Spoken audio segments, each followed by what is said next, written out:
Hey guys, Youngblood with you, and we know that the Starfarer is gonna be in hangar at some point relatively soon. And with that, that likely means that we're gonna see a sale on both of the variants, since at least one of them is gonna end up being hangar ready at that point. So with that in mind, I wanted to take some time and some of the information that we've received and really try and break down some of the pros and cons of each variant to hopefully help you in your purchasing decision if you're in the market for a new Starfarer. If you're unfamiliar with these ships, they are dedicated fuel platforms allowing you to haul fuel, collect fuel, do mid-flight refueling, basically do all things fuel related, but they do more than just that. You can swap out the fuel pods for cargo and then actually use the internal bay as well, so that you can haul solid goods too. Now the differences between the ships are actually fairly minimal, which I think is part of what makes choosing the right variant for you a little bit harder. Overall though, the Gemini, or the quote-unquote rough and tumble variant, has more armor, larger shields and power plant, more powerful engines, and larger weapons than the base Starfarer.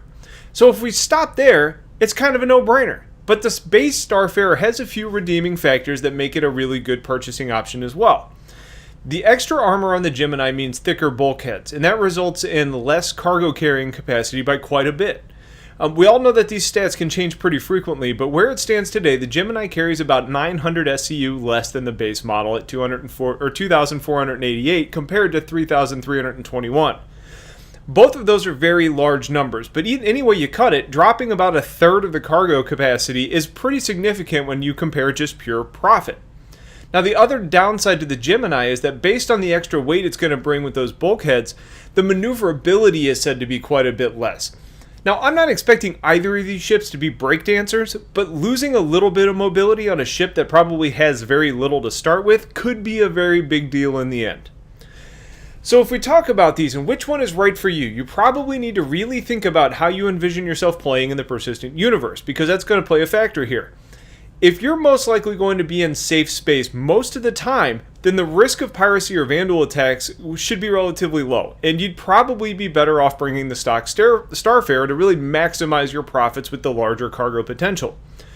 When it comes to this type of gameplay, more goods means more profits, and that undeniably is the biggest benefit going for the base Starfarer.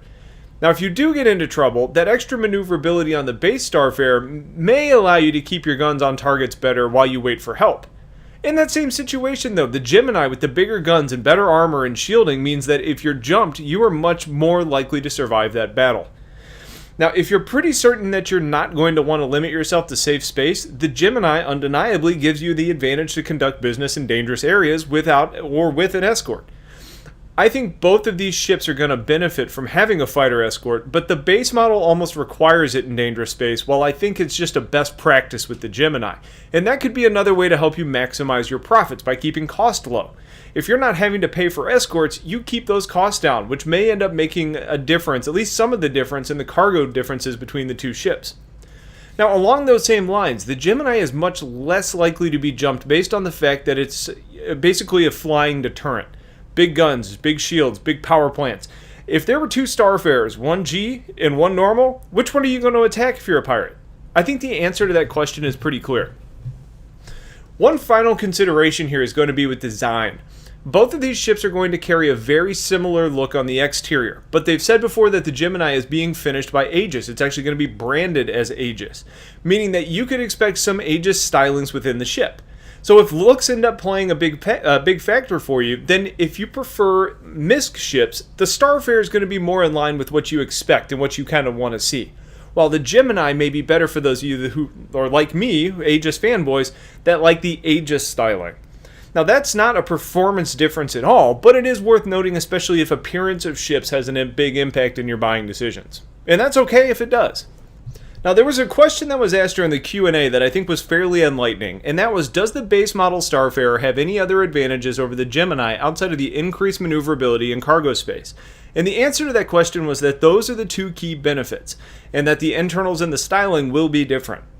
To me, that really does show that the developers intend for the primary differences here to be cargo and maneuverability, and you need to decide if that's worth the trade-off for you or not. For me, the answer to that question was yes. I think when it comes to having the Gemini, it means that I don't have to be as careful about picking where I want to go. And it meant that I could support larger military operations if I chose to fit it into that role. I could even potentially see a Gemini in a convoy sitting on the edge of an engagement using the large weapons to kind of support your crew, all while not having a ton of risk to yourself in the Gemini. I don't think that I mentioned this earlier, but the Gemini also has the option to swap out that fuel intake with a missile pod to bring more firepower to a fight. Now, you're not going to be able to scoop fuel, but if you have a good plan and you're going to stick to it, you may not need that benefit. Both variants can equip this along with other stuff once it gets released, but the Gemini is the one that gets that benefit from the beginning if you choose to have it on the ship. In addition, I could potentially see the Gemini actually ending up being faster. It's got more powerful engines, but is that going to neutralize it in speed? It's probably going to be a heavier ship. Is it going to be able to be faster in a straight line? We don't know. I think it probably will be a little bit. But there's a lot of considerations for about a $50 price difference, and the difference in the ships may not seem that significant, but I think how you play with them in the persistent universe is going to end up being quite different. So try and envision your plan. Try to consider the org that you're in and use that to help you craft what's the better option for you in the long run. Either way, the Starfarer is a great ship because unlike other cargo ships, you don't have to pony up money for cargo. You have the freedom to go out and collect and return to sell it, almost like a mining ship in that regard. And I think that's a huge advantage to this ship and something I could, easily make a great money maker and something that's going to be good times to have, flying around in the universe. So that's going to be it for now. Hopefully that helps you in your, when you're making your own decision. If you have questions or opinions, leave them in the comments. Otherwise, make sure you're staying tuned for more. I appreciate you guys watching. Have yourselves a wonderful day and take care.